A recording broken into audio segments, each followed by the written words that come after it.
So let's put it in 2 words. So we've gone through the whole language portions of it, right? So it's a complete JVM dynamic language, right? 100% interoperable with Java, which we haven't really talked about much, but it's completely interoperable with Java. So that means that you literally almost code like Java. There's no bridges like that exist on current CFML engines, right? We wanted to burn those bridges. We wanted to have full ability to import Java classes easily, to declare interfaces easily, extend from Java classes, implement from Java classes, everything that a dynamic language based on the JVM should do, right? So ColdFusion Alive, the podcast for the ColdFusion community. Discover practices, tools, techniques, tips and trends for modern ColdFusion development. Brought to you by TerraTech, the ColdFusion experts. Develop, secure, optimize. Here is your host, the founder of TerraTech, Michaela Light.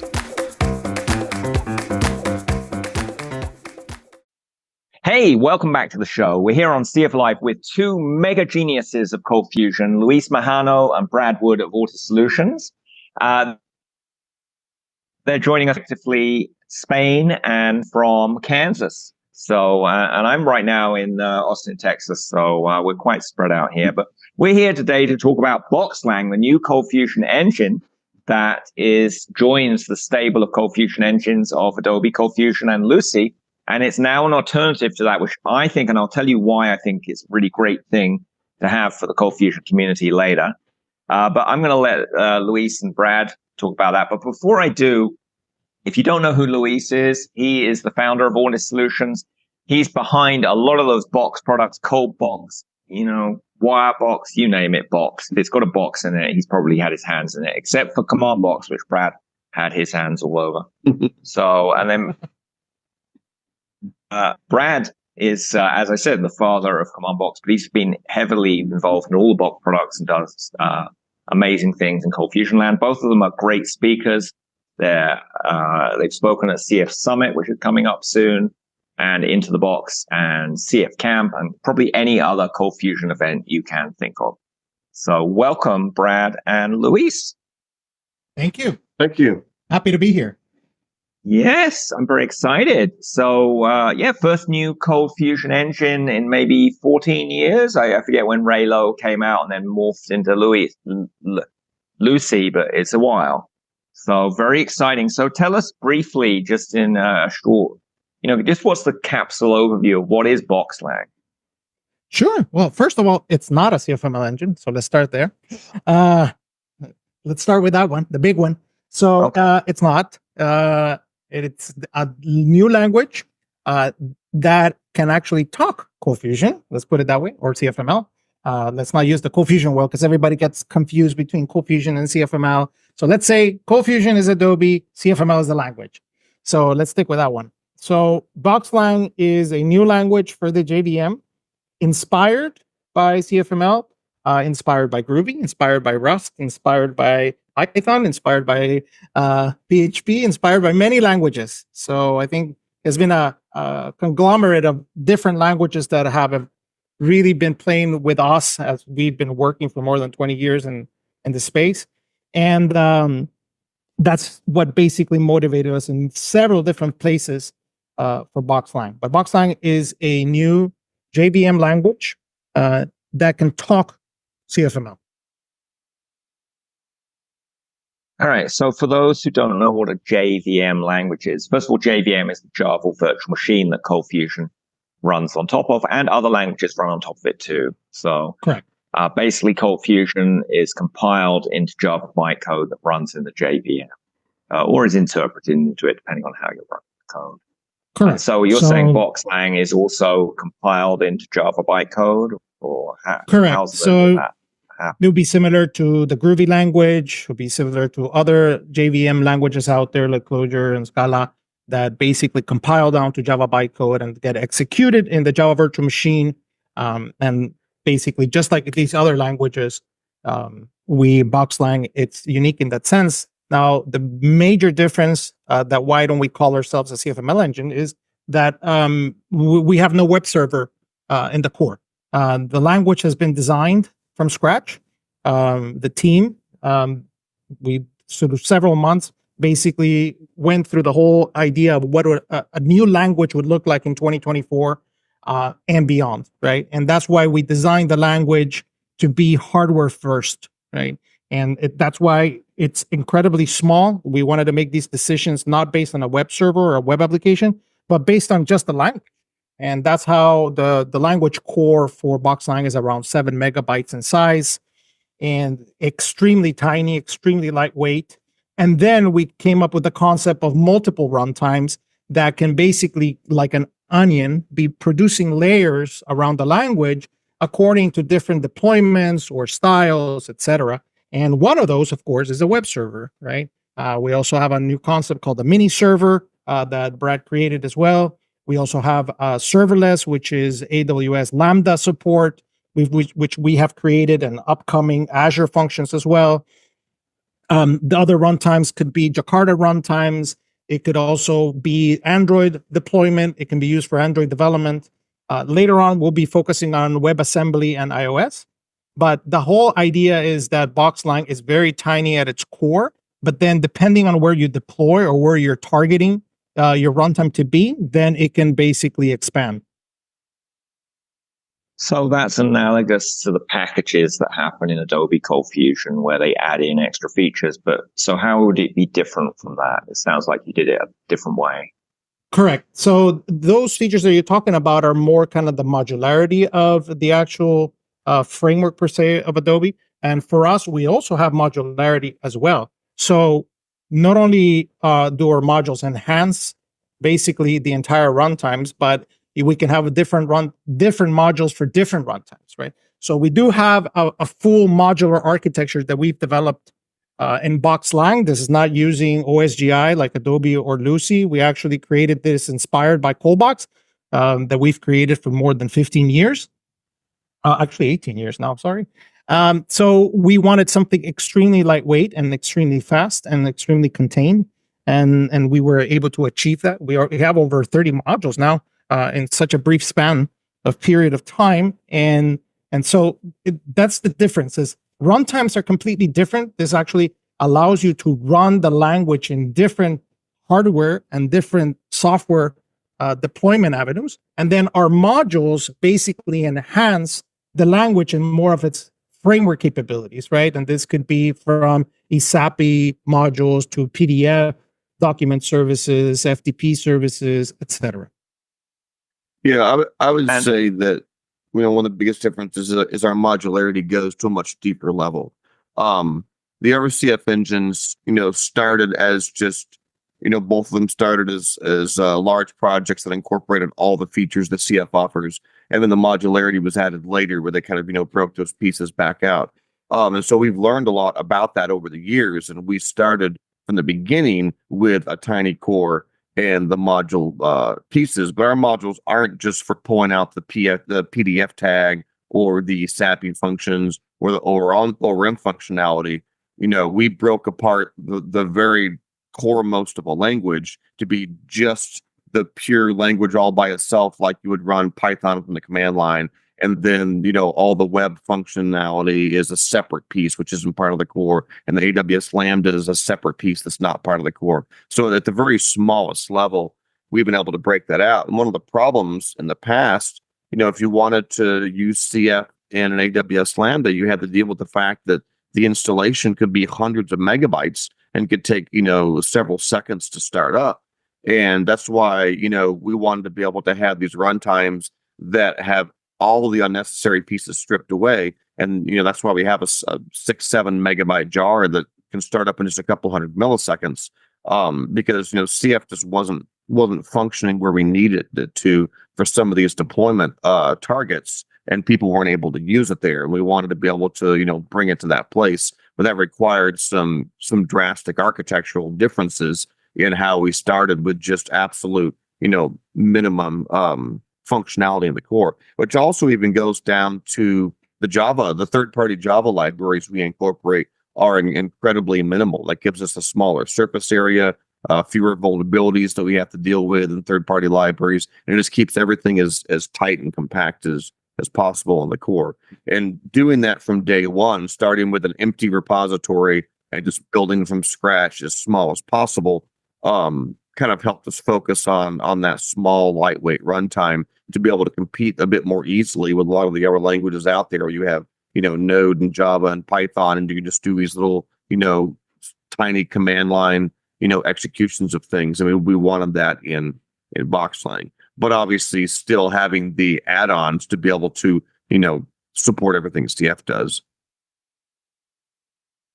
That's great. So just for folks listening who may not understand how big the core is currently in Adobe ColdFusion 2023 or the current version of Lucy, do you happen to know how big their minimal core is? Yeah, it's a tricky question. It depends on what modules you include. No, I think I assume you have no modules. Cool. Well, so No I'll answer modules both added. questions. Before ColdFusion went modular, the WAR file was about 300 megabytes when it included everything. Oh. And the Lucy WAR file that included all of the extensions was around maybe 120 megabytes. But OSGI was always a kick in the pants because with OSGI, you have 2 to 3 copies of every single jar that get kind of put around your hard drive. And that's another big difference. We don't have this sort of giant installation folder with like hundreds of jars and files that kind of expand. Lucy could be upwards to 200 or 300 megabytes if you had all the extensions and you included all the runtime caching and OSGI bundles, because you would have every OSGI bundle would be in the Lucy jar. It would be in the bundles directory, and it would be in the Felix cache directory. And so you'd get this like multiplication of 3 sort of explosion that OSGI did. Without the modules, Adobe ColdFusion 2023, their WAR file, I want to say, is down to maybe 120 megabytes. I can look it up. I have it in my artifacts here. Yeah, we'll update it in the show notes on Just the Paratext also site. to compare with the other languages, Node, for example, is about 80 megs. So yeah, and then perspective as well. Lucy, just the core jar with no extensions, is pretty small. It's down around 20 megabytes before you start it. But again, once you start it, it balloons back up to about 70 or 80 megabytes because of all the jars that get spread around from OSGI. So our core jar is 6 or 7 megabytes. And most of it's designed to not unpack a bunch of stuff all over your hard drive. It's pretty self-contained. You can just say, java-jar BoxLang, and then you can, run a file directly. And we have a handful of conventions as far as a place in your home directory you can put a config file and where some log files will go and where you can install modules. But generally speaking, we try to keep everything just as self-contained as possible, like a more traditional Java application where you download a jar, it kind of has everything you need. Okay, so it sounds like you're at least 10 times smaller than a typical Adobe ColdFusion or Lucy runtime. Well, actually, yeah, even if the you add current in WAR some of file I these- have for 2023 is 169 megabytes. It's bigger than I thought it was. Yeah. Well, maybe after the show you can dig into what those numbers are, because I think that's good information for people interested in BoxLang, how much more efficient you actually are. Yeah, I think the kind of the main point there to follow up on Brad is it's not only about size, right? It's not like, oh, this one's smaller. Right? I think the important thing to address for us was that we had the luxury to really sit down for months and design what we wanted, right? To really design what would be the most viable product, basically minimal viable product that you could have as a language design from the operating system point of view, right? And then build upon that for the different runtimes that we could target, because that gave us the capability that we could deploy runtimes down the road in any way and capacity without restricting us to changing things. Right? So we wanted to be extensible and change things very quickly by just extensibility, right? So I think that was our main intent there, is to make sure that we were flexible enough for the future where we're not stuck with a monolith, right? We wanted to make sure that we could grow it organically, right? And be able to to have these modular systems in place, not only for extending capabilities, but also for the runtimes themselves, right? Which is not like before, right? Before, where only web servers were available, right? So in our case, this is what we wanted, right? We wanted to be operating system first, right, at the lowest level possible, and then keep growing depending on the needs of developers of where they wanted to deploy their BoxLang source code, right? So and you we were also Go ahead. just to point out also, the last one is that we're super strict also on third-party jars, and I think that this has been a mishap, for example, of other frameworks and engines, is that they basically, any single Java library available, they include it, right? So we're extremely meticulous on what to bring into the core, and that's why it's so tiny, because there are a majority of things that are available already in the JDK now, because it's so modern, not like before. So I think that has really benefited the project, because we don't have to basically bring in every single jar file out there just to bring certain capabilities in. Yeah, and that's really a huge thing that Luis just touched on, because Java used to be kind of like Internet Explorer, right? You'd get a new version like every 5 years, and they didn't really do a whole lot.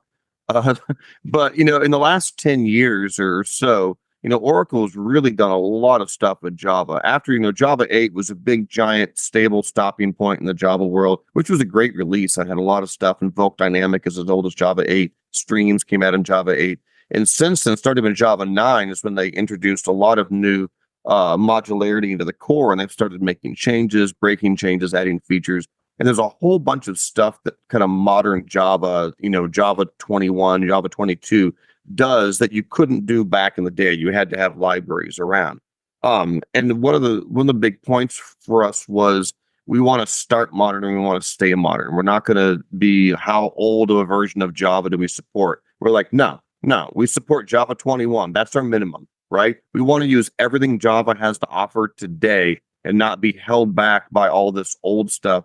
It's always kind of dragging people back in that regard. So everything has a minimum Java requirement of Java 21, and we're using all the new features of a language. So there's a bunch of stuff Java does today that it didn't do. And so we're kind of freed from some of those Apache libraries that in the past you always had to use to make HTTP calls or do XML, manipulation, a lot of the parallel threading and stuff. That's all part of the concurrent libraries now. We just tap into those things directly in the core. And since we're not worrying about supporting all these old versions of Java, that was able to really lighten the load on the number of third-party libraries we needed, because there's so much stuff just built into Java nowadays.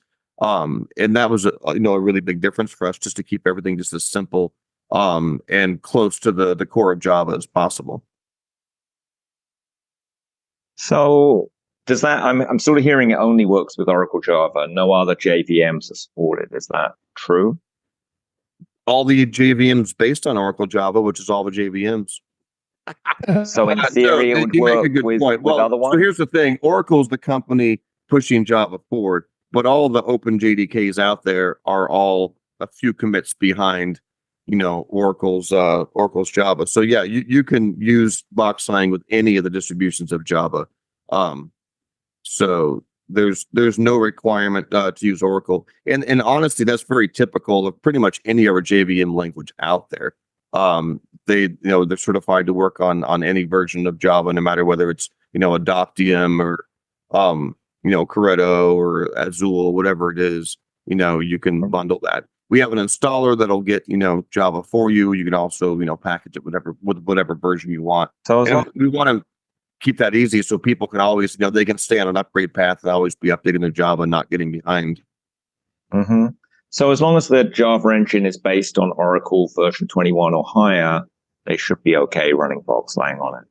Yeah. Sounds good. So any other drastic architecture differences? We talked about a whole bunch there, but were any you missed out that we want to highlight? Well, there's like a billion, but I don't know how many are pertinent to get into. The other biggest one we have is really around our parser and around our AST.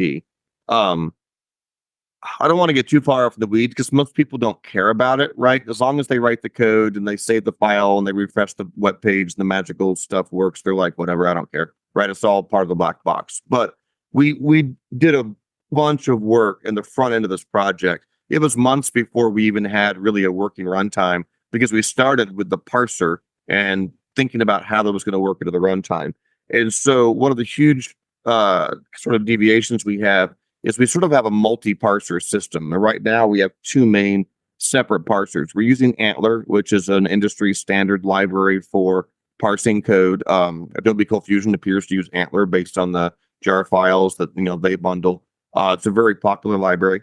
But we have two completely separate parsers. One that parses BoxLang code, which is based on and similar to ColdFusion, but has a bunch of extra features and dynamic language enhancements we've added to it. And then we have a second parser that parses ColdFusion code as it's defined today by Adobe and Lucy, including all of its little warts and peccadillos and odd things that it does. And this was our opportunity to say, there's a bunch of little kind of weird things that ColdFusion does that we wish it had never done. And we want to kind of be able to break that and say BoxLang fixes those, right? This is the way it should have been. We've gotten rid of kind of the cruft that shouldn't have been there. We fixed the things that were wrong. We've renamed the things that were never named correctly, right? And that's what the BoxLang parser does. But then we have a separate parser that'll still parse exactly ColdFusion as it is today, because compatibility and being able to take code as you have and just run it is obviously, very important. Otherwise, we'd have effectively, no users right away. But that all consolidates down to what's called the AST. And AST is an abstract syntax tree. It's basically a collection of objects that represent your source code. And this is very common with programming languages. And so the AST doesn't necessarily track every curly brace and semicolon. It just tracks the fact that you have an if statement, and the condition looks for this variable. And then inside the if statement, you have 10 statements, and one is a try catch, which has these statements inside, and you have a while loop, right? You set a variable. The AST tracks basically what the code's doing at a high level. And whether or not you parse ColdFusion script or ColdFusion tags or BoxLang script or BoxLang tags, which is really sort of four separate, parsing avenues, you wind up with the same consolidated abstract syntax tree. And that's what we compile down to bytecode. So the runtime kind of exists down here, and it doesn't care what language you came in from, right? The runtime just has all the logic to run the code. But that allows us to break with compatibility. The problem Lucy always had, in my opinion, and I don't fault them for this, was they wanted to push ColdFusion forward. They wanted to do things ColdFusion wasn't doing, but they had to just bolt things onto the side of ColdFusion, which sort of diverged the language in multiple places at multiple times. And now you have like different flavors of ColdFusion and certain functions that only exist in one place, right? But then ColdFusion adds a function similar to Lucy, but they do it differently. And that was always a bit of a problem. The separate BoxLang parser allows us to innovate in breaking change ways, but over in the BoxLang parser, leaving the ColdFusion parser alone. So you can opt into playing around with the new BoxLang features by, switching your file from .cfm to .bxm or from CFC to .bx. And now you can use the BoxLang source code. And the other thing the abstract syntax tree gives us, which is quite frankly huge, is the ability to do linting and code quality and actual, syntax help in the IDE. We have, an entire extension for VS Code written with a running language server protocol, and it does all the syntax highlighting. And as you're typing the code, it's parsing it through our parser. And like any other language would, ColdFusion developers don't even know what they're missing sometimes. You type something wrong, you have an incorrect syntax, or even if you return a string from a function that says it's going to return a number, we can detect those things now. And we can do that by parsing through that abstract syntax tree that's generated, which is available to create all sorts of tooling. I have proofs of concept for replacements for the query param scanner, for the bar scope scanner, finding unescaped variables in HTML that aren't using, these SAPI functions. There's all sorts of code quality detection we can do now based on that abstract syntax tree that can become command line tools, code checker type tools, IDE tooling. And that's never been available in any sort of open source way. Lucy doesn't really have an AST. It just does like a custom built parser straight to bytecode, really fast, right? But it's not an extensible thing you can reuse. Adobe uses Antler, and they may have an AST. I'm not sure, but they're obviously closed source, so it's not something people can build on. With BoxLang, you can take our parser, our open source parser, our ASTs. You can extend it. There's interception points. You can write your own visitors that can say, don't allow variable names that have the word Brad in it, right? That's a few lines of code to be able to write a visitor for an AST and create your own, code quality metrics. And that was one of those huge, like, missing black holes of functionality that CFers never really had. And we were like, we need to fill in this gap. We need to have the real IDE tooling. We need to have the real code quality metrics. We need to really have a parser that's, solid and allows us to innovate without screwing around and touching what ColdFusion is. Leave that alone. And so to answer your question from 5 minutes ago, I would say that's the other just really big architectural thing, is that we started from scratch and spent several months just nailing down what the parsers were going to look like. And then we also have the ability to take ColdFusion code in the ColdFusion syntax, and we can transpile that for you into the BoxLang syntax. So we've renamed the, serialized JSON function to be JSON serialized, because that's what it should have been called in the first place, right? That's how ColdFusion works. You have the name of the data type, and you have the action you're performing. Struct append, array new, right? Query add should have been JSON serialized. So we fixed that name, but we fixed it in the BoxLang parser. So we even have tooling then. If you want to play around with BoxLang, you can give it a ColdFusion file, and we'll just go boop, and we'll convert it to BoxLang for you, which includes all the little renames and little syntax changes we've done. So we've made this easy kind of transitional bridge that you can just throw your ColdFusion code to BoxLang and say, run this, and it'll go, okay. Or you can say, you know what, I'm going to play around with some of the new syntax offered in the BoxLang parser, right? I want to be able to import Java classes directly and just use them, right? I want to have bridges for my functional interfaces, right? Like every other JVM language but ColdFusion has. So you can take files, you can transpile them over to BoxLang, and then you can kind of easily switch between them. So the tooling around the parsing was something we knew we had to really nail from the beginning before we really even got into the running runtime. Well, that sounds really exciting, Brad. Thanks for explaining that. I just want to say for the folks listening at home that, as I understand this, correct me if I'm wrong here, all this fancy parsing and ATS does not affect runtime performance in one piece, because once it's compiled, it's in bytecode. None of that stuff is running in whatever. That's exactly correct.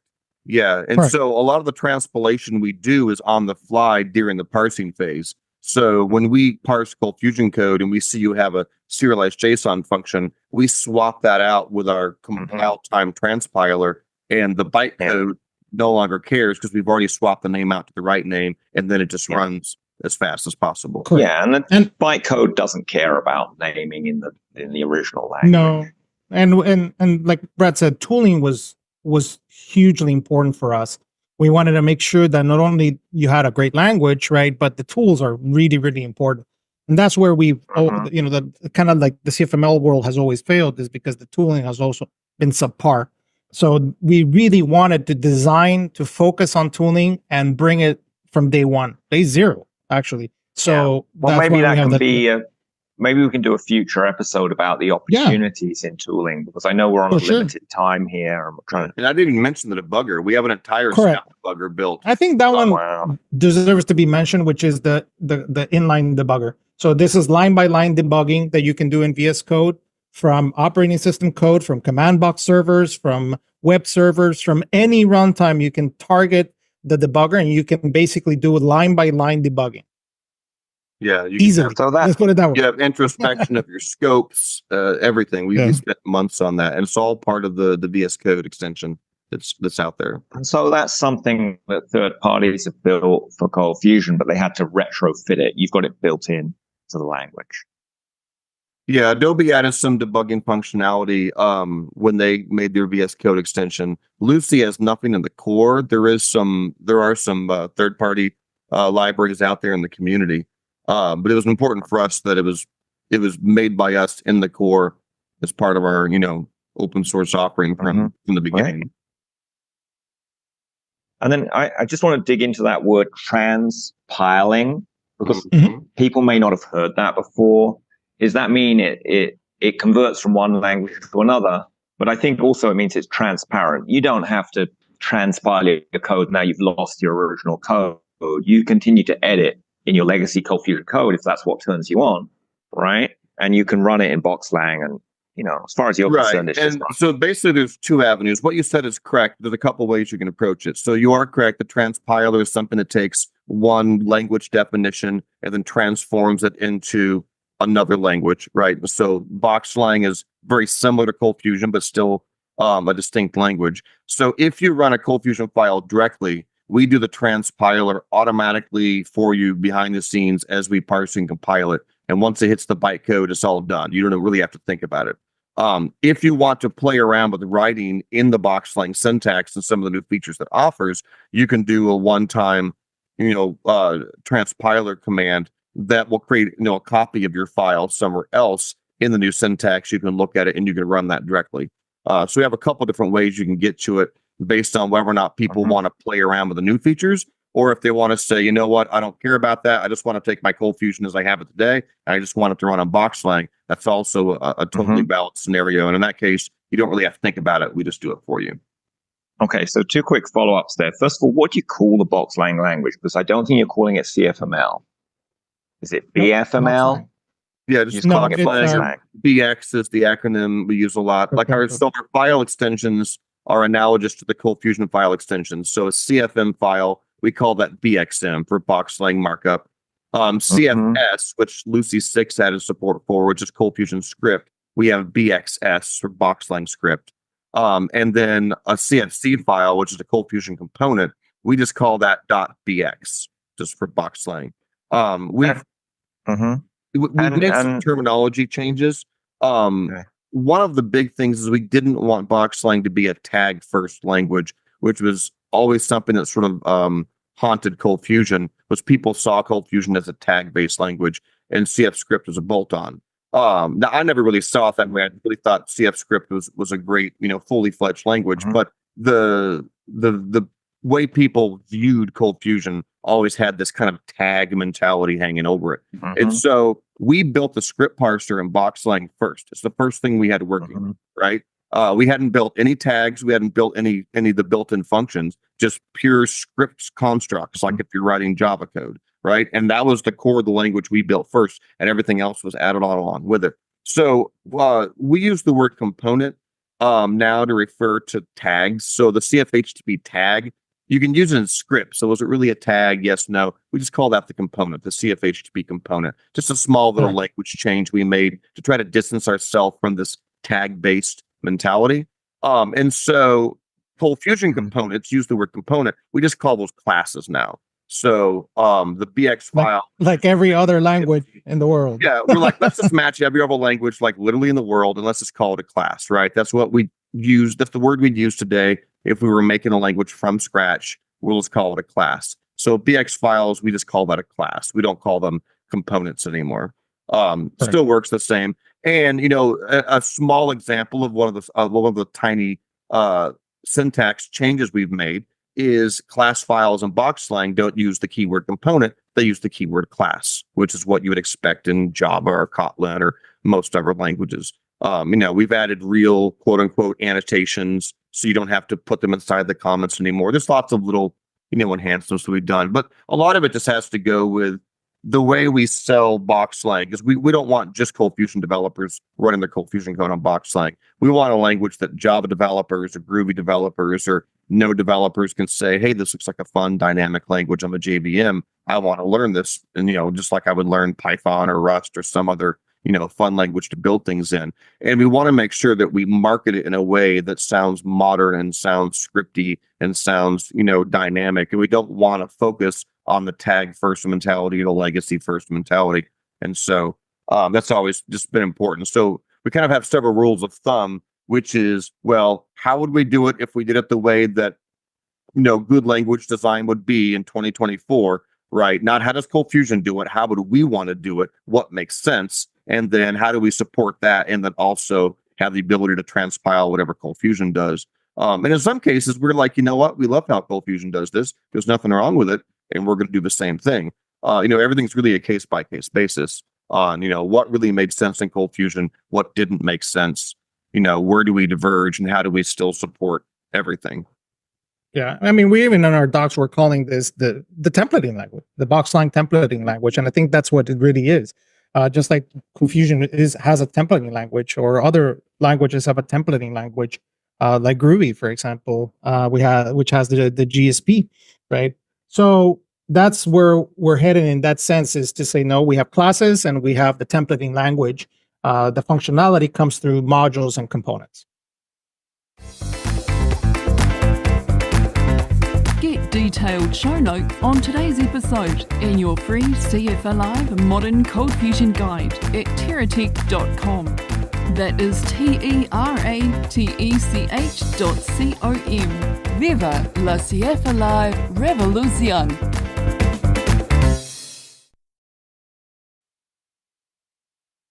All right, so let me ask you this. I transpile permanently my ColdFusion code into BoxLang. Can I go backwards if I want to go back to the ColdFusion syntax for whatever reason?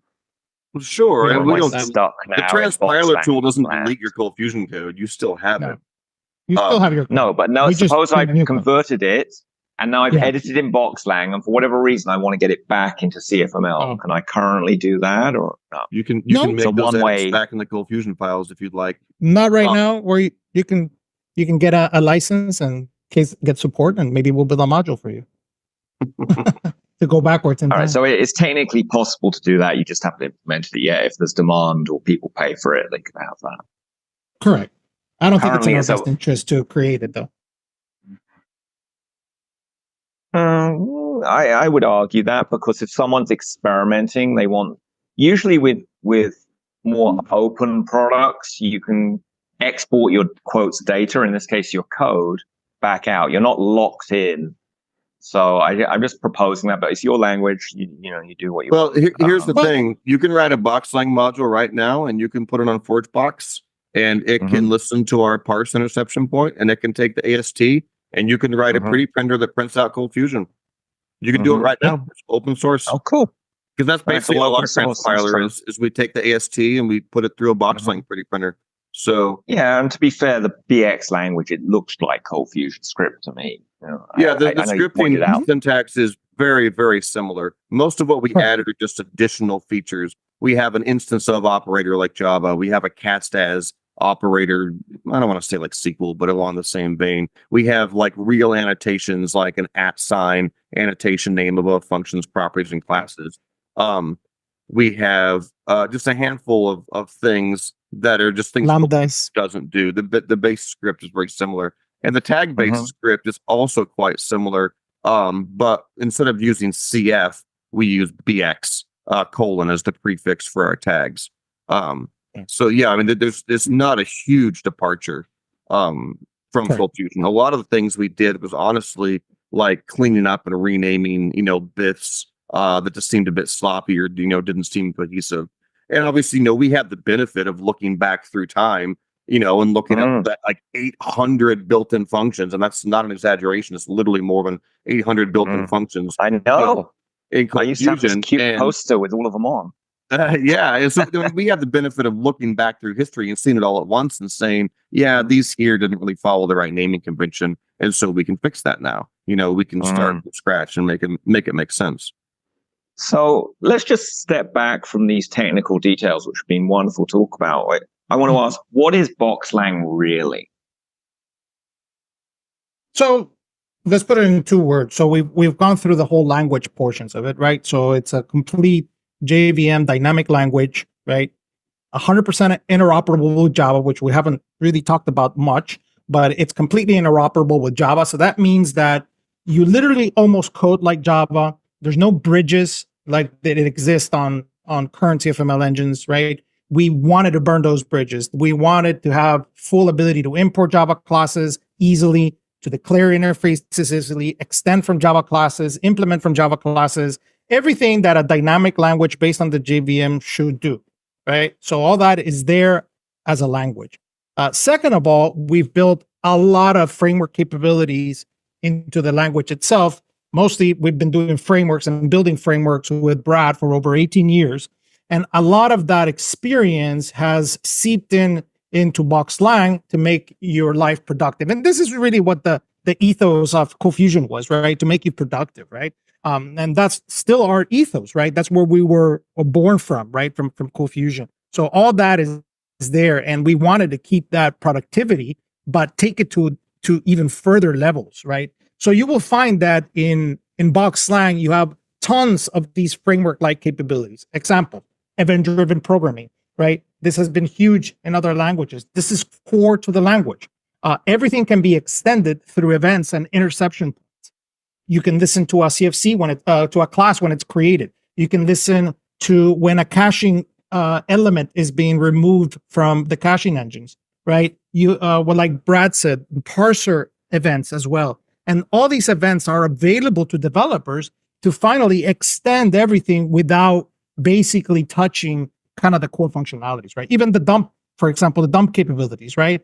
You can listen to the dump capabilities, which we're building a module right now, that you're going to stream all the dumps into VS Code and actually have a panel seeing all the dumps from your live web application going into VS Code so you can analyze them and view them, right? So that's one example. The other one is the caching engine, right? I built Cachebox almost 15 years ago, right? As a caching engine, enterprise caching engine with distribution capabilities, ability to have an agnostic API to tap into other caching engines that has been ported in, right? So you have a full enterprise caching engine already built into the language and extensible or, through different cache portions to other engines like Redis and Couchbase, and that we will also be bringing pretty soon here, right? So it's bringing a lot of those capabilities. Another major one is asynchronous and parallel computing. That's built in thanks to all the features of the JVM. This is nowhere near to what the other CFML engines have done. We have really innovated in the area of asynchronous and parallel computing because the JVM has moved forward with that. And we've been able to bring that into BoxLang as a framework capability so you can very easily create asynchronous computations and create functional stories around parallel programming, right? And that basically built into the other framework capabilities like scheduling, right? So, obviously, ColdFusion and Ducey have done schedule tasks, right? That have their cons and pros. The majority of them are using, for example, the Quartz engines, which is something that is built by Java developers, right? But we built one for ColdBox a long time ago, and we've been able to port that into the language as well. So developers can have really a nice, easy of use of building scheduled tasks without the need of a web server, right?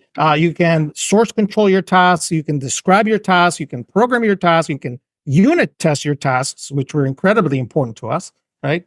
And now you have all those framework capabilities built in, right? So those are just quite a few examples. There's many, many more that we can point out. But like you said, what is BoxLang? I think it's multifaceted, right? It's the language, right, that gives you, just like any other modern language built to today, probably further than any other language that we've done in the JVM, because we basically extend everything in the JDK, and the framework capabilities of the language, right, to bring true the ethos of ColdFusion of productivity.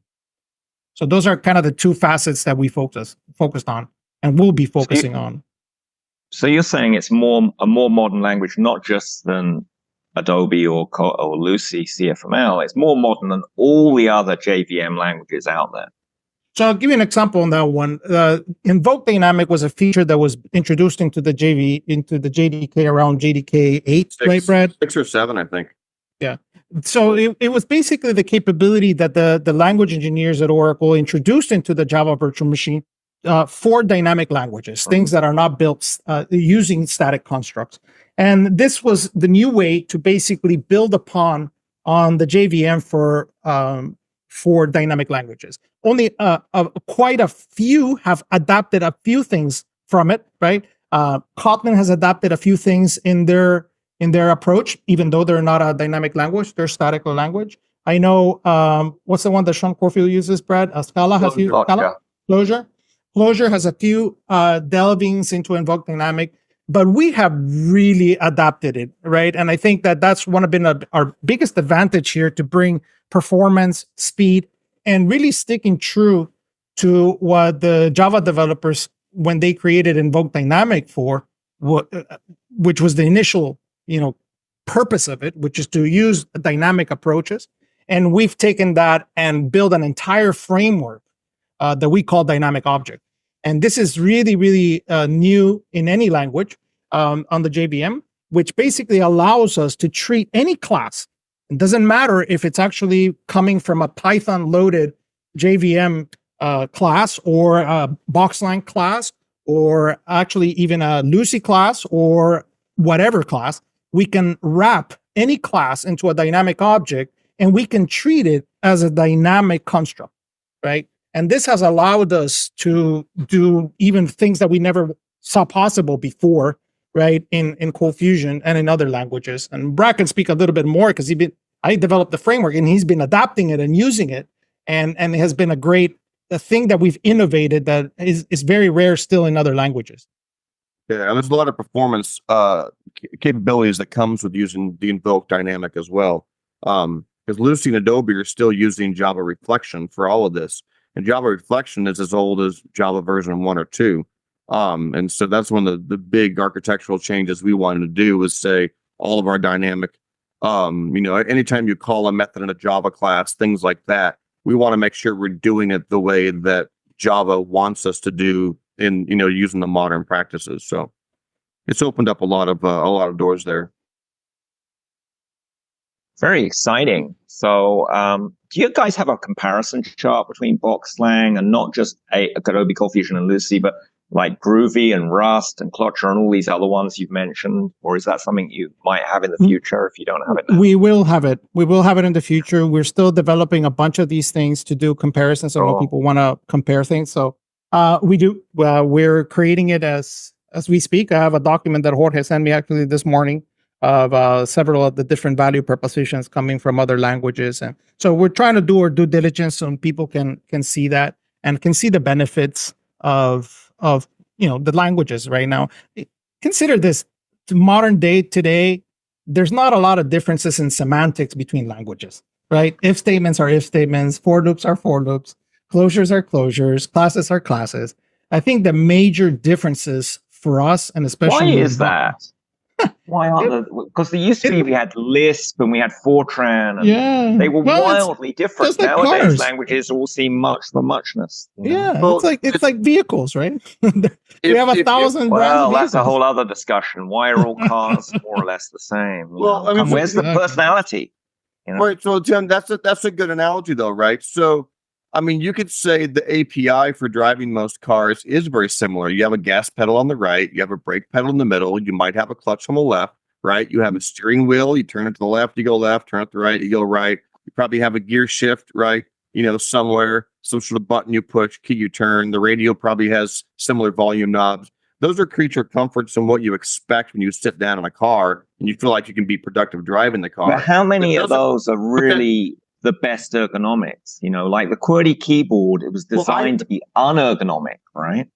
And I think some of those car interfaces I think most were not of those the best things choice. have developed because they were the most ergonomic, right? I mean, you had your high beam switch in the floor, you had to push it with your foot, but most of the time that's on the tree now. But here's the point: that doesn't mean that every car engine runs the same, right? Because when you push the gas pedal behind the scenes, there can be all sorts of differences between what's actually happening. And so I don't know if these are public or not. If you have a chance, Kai Koenig did a really good talk on BoxLang. We had no clue what he was even going to say in it at CF Camp. And he talked about this. He talked about how most languages have the same basic constructs, but how the differences between languages, what makes some languages better, more popular, more successful, really boils down to things like the community, things like the tooling, things like the IDE capabilities. There was more of the peripheral things that really make some languages more successful and more convenient and easier to code in than just the fact that you have a for loop. I thought that was a really good comparison. Yeah, and I think that was what nailed it, right? Is what really made ColdFusion productive, right? It's that other things that are not just the language, right? And Absolutely. I think ecosystem community. Exactly. And you guys that's really our big focus. And you guys have really contributed to the ecosystem and to the community. So thanks for doing that. Yeah. Really, so that's really invigorated ColdFusion. What like you said is like this is our main differentiator, right? Is the framework capabilities. We've been built, the entire Ortus team is involved. It's not only one person, right? There's over 15 developers involved in BoxLang with their different responsibilities and different areas of interest. And everybody brings to the table of all their experience through 18 years of building over 350 open source libraries that we still manage and will continue to manage, right? So I think that's something that's really our differentiator for us, is not only is it a language, but is the framework capabilities and productivity capabilities that we want to bring, not only to the core, but through modules, through that community, and foster that community so anybody can be building modularities and grow the ecosystem. Now, I know we're running out of time here for this episode. We're happy to have you come back and talk more about other aspects. Very exciting development in ColdFusion land. I've got a few quick questions that people are asking out in the ColdFusion community. Firstly, is Adobe ColdFusion or Lucy somehow embedded in BoxLang? There seems to be a misunderstanding here, perhaps. Yeah, I think we've asked that question before, and the answer is no. Obviously, Adobe is closed source, so we have nothing to do with them. And Lucy as well, even though they're open source, our approach was completely different. So there might be certain things that were inspired from both engines in terms of functionality, but no, there's nothing embedded. Our CFML capabilities are because we built our CFML parser from scratch, and all the runtimes has been built from scratch. And you can even go to GitHub and see the entire history of the repository, and you will see how we started with 2 files and grown to over 3,500 tests, right, Brad? Or no. We're over 6,000 tests now. Ooh. Sweet. Yeah, I'd have to look, but I think this is still true. When we announced BoxLang in May, we had more tests than we had commits in the repo. So we have had unit tests on all of BoxLang from the very beginning. We've added a ton. We have thousands and thousands of tests, and we plan to keep adding. So although you have extensive knowledge of what Adobe ColdFusion does, you never really saw the source code inside because it's closed source. And although Lucy is open source, you separated your development. You kind of had a Chinese, wall separation, like we say in the financial industry. You didn't cheat and copy from Lucy. You created, and you didn't want to, because you wanted to just have a fresh start. I think that if we wanted to, we would have just forked it. And we actually analyzed. Why didn't you fork it?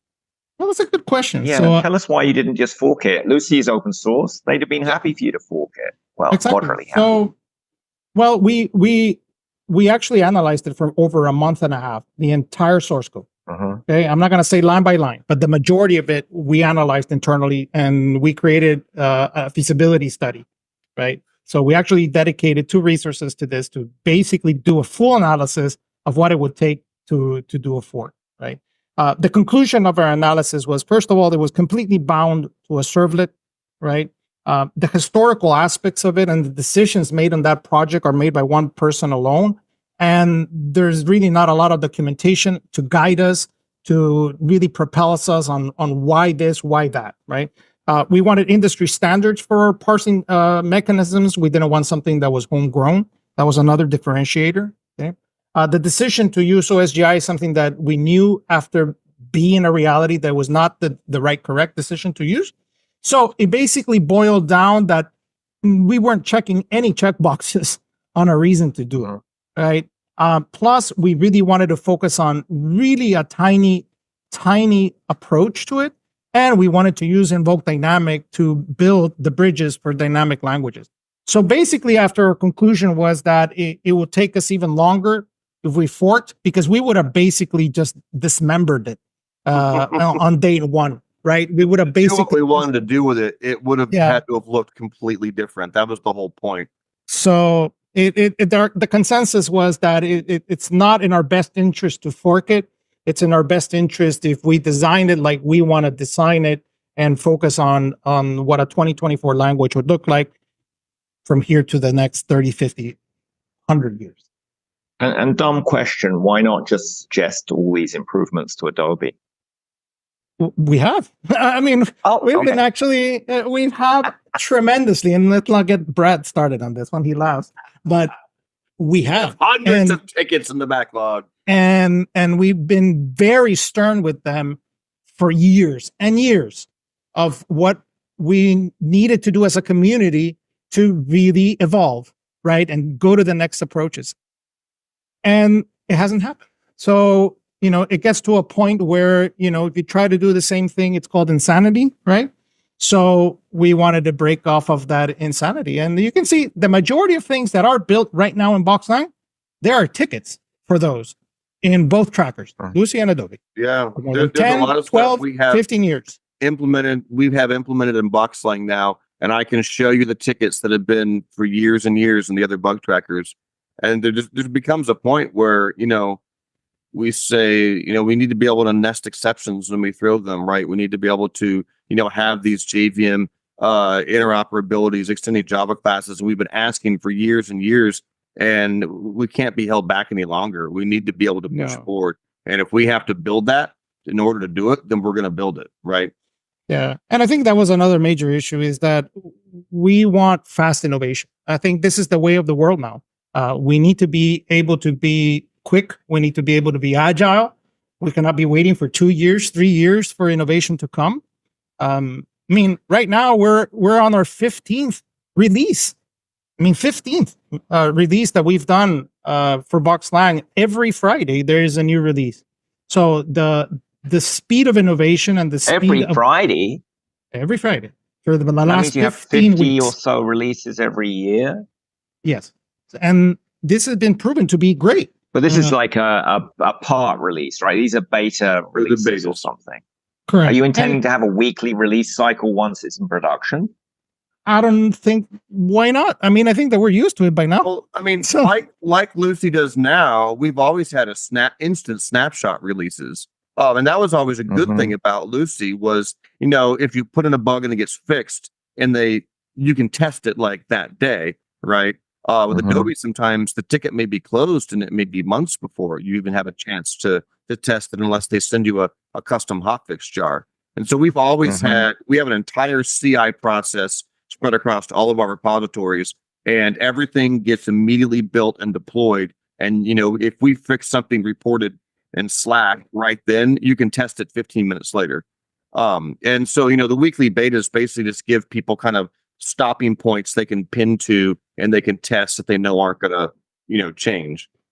Correct. Does this tie into ColdBox for versioning or command box? We always use semantic versioning for everything that we do, right? And moving forward, that's what we'll continue always to do with all our products, right? Command box will be part of BoxLang. Excellent. Very exciting. Well, I have like 300 other questions to ask, but we'll have to save those for a future episode, because I know, Luis, you have a hard stop. What are you looking forward to at CF Summit next week? I'm looking forward to seeing everybody. I'm teaching a class this coming Saturday and Sunday. We're going to be building RESTful services with ColdBox, so that's always exciting. So I'm very excited to see everybody in CF Summit. I don't know if some of the Adobe folks are going to be excited to see me, but we'll see. Of course they will. Very friendly. I'm excited. And can people ask you more questions about BoxLang when you're there? Yeah, for sure. I want to be as full of integrity as possible. I'm not there to go promote BoxLang. Obviously, right? It's an Adobe event.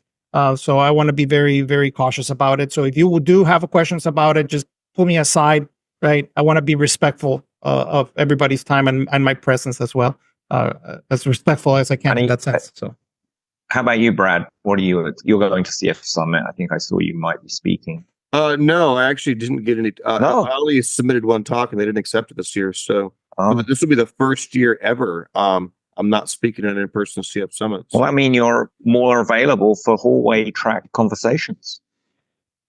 We'll see. He's gonna stay coding in BoxLang. Yeah. All right. Where can people find BoxLang online? Where would they go? So they can go to boxlang.io. Very easy. And they can see pretty much everything that we have there. Not only the open source version, but the commercial versions are available there in terms of what we offer as well. They can go to try.boxlang.io and actually try it. We have actually built a full online editor, and you can test BoxLang code online as well. This is analogous to TryCF, but we've actually built this using two runtimes. to showcase the power of BoxLang using AWS Lambdas and using command box servers. So you can go try that out and learn. And then we've written completely a whole new book. It's called boxlang.ortusbooks.com. It's still in process, but we've made a tremendous amount of progress already. So we're trying that every single feature is fully documented. You know us by now, and we love our documentation. So this will be a new book. Once we're completed, it will also go to Amazon, so you can be able to purchase it as well. And then there's probably a GitHub repo, right, lurking around, which we'll dig up the URL for. That is correct. And it will be github.com/Ortus-Boxlang. And that's our organization. And you can see all our repositories there as well. Excellent. Well, thanks so much for coming on the show, both of you. Have a fabulous time at CF Summit in Las Vegas, and look forward to talking to you about BoxLang and other topics in the future. Yes. Thank you so much. We really appreciate it. Yeah. Thanks for having us. Anytime.